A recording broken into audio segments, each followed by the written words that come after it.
So this is the only position where we go to, I'm going to transition to tight end, where we actually have to do a breakdown on whether the tight end is going to be used in the passing game. This is the one position where you have to ask, okay, they're going to be used as a blocker, possibly, but depending on the offense, either the tight end's going to be inconsequential in the passing game or they're going to be integral. So who are the tight ends in question, and are they going to make an impact? Well, the biggest story at tight end is the fact that Florida State lost to their bigger name tight end recruits from recent years, and the fact that Trey McKitty, who was from IMG Academy from the Tampa area, he transferred to, I believe it was Georgia, correct, James?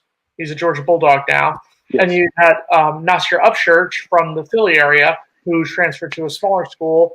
You know, he left the program before the season even took place, and, you know, whatever happened there happened. Alex Marshall, too. Yeah.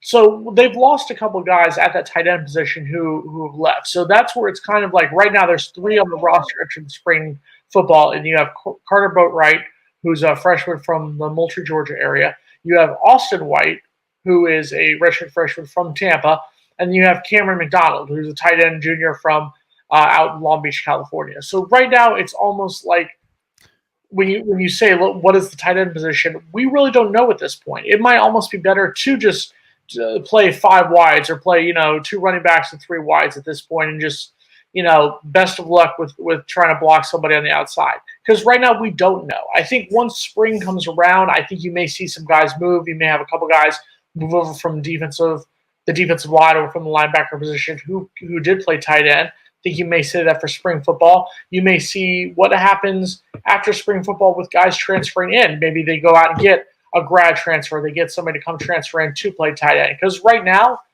there's no way around it. It's a questionable position. Definitely questionable. But I think it's questionable in the fact that we haven't really utilized it.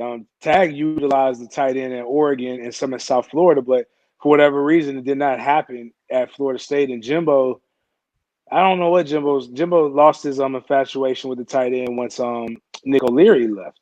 But I do see that Coach Norvell utilizes the tight end in numerous ways by putting different mismatches out on the field.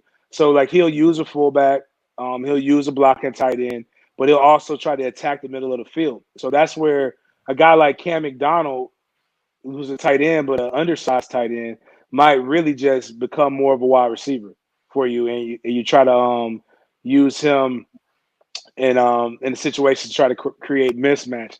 Not Gronk, but who's the guy who made his money in New Orleans and plays with the with Green Jimmy Bay Graham? now. Jimmy Graham, a Jimmy Graham type wide receiver, Jimmy Graham type tight end. That's really not a tight end, but he's not a wide receiver. But he's a basketball player. You've got Carter Boatwright is a guy that I'm interested in, and then there's a walk-on that's coming up from Lakeland that they call Baby Gronk, and just the violence in the hands is what I really like, and the ability to block. You could teach a guy how to catch. The only reason I know that is because they taught me how to catch. So you just you just let them run that 5-yard bubble box out.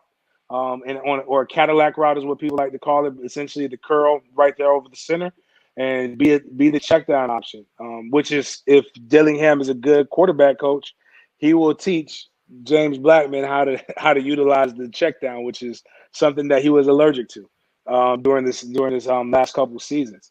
But I talked about Wyatt Rector with the running backs, and I believe he's going to be another guy who's a wild card, and how they utilize him, because he is actually extremely fast, extremely physical. And if he can be one of those quarterbacks that actually can transfer to the tight end position, he might be able to make some money, because he's obviously not going to he's not going to throw the ball at Florida State. But if you can get somebody with his athleticism in the game, then I think you now have a more well-rounded position. But that is the biggest question mark, like Jason talked about. But that's not the worst thing in the world to have a questionable tight end. Maybe defensive coordinators won't scout it. And maybe the first couple games we can surprise guys and get a 25, 30-yard gain each game from the tight end position. And if you can convince Wyatt Rector to make that move from quarterback, James hit the nail on the head there. He's physical enough. He's big enough. 6'2", 227. He's big enough right now where if you can get him maybe bulk him up to maybe a 235, 240 of good solid weight gain of about 10 more pounds.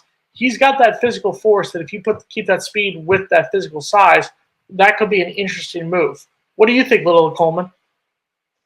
I think he wants a really good fullback. He wants you to give the ball to the damn fullback. That's the key to win. Should they play another fullback position like your dad did when your dad and I were in school? What do you think? No question. Yeah, he's not too happy about the fullback being phased out. Yeah, that's obvious. That's that face. But no, I think okay. There we go. That's the smartest thing that's been said on the show in forever. Exactly what I was thinking. Give the ball to the damn fullback and block. But I think that's really where the thing about Mike Norvell's offense is creating mismatches and going fast when necessary. So if you can get a guy like Carter Boatwright to be able to catch the ball well, and you can, or even say you go to a 2 tight end situation where you have Cam McDonald and a Carter Boatwright or Wyatt Rector or whatever, and you got both guys that have the ability to both block and be able to pass, and you got 2 running backs on the field, people are going to put in a bigger defensive package. But if those guys can explode and you can split, you can flex out Cam, you can create space, you can create mismatches, which again can make your quarterback play, make your offensive line play, make everything better with competent, consistent, and mature play calls.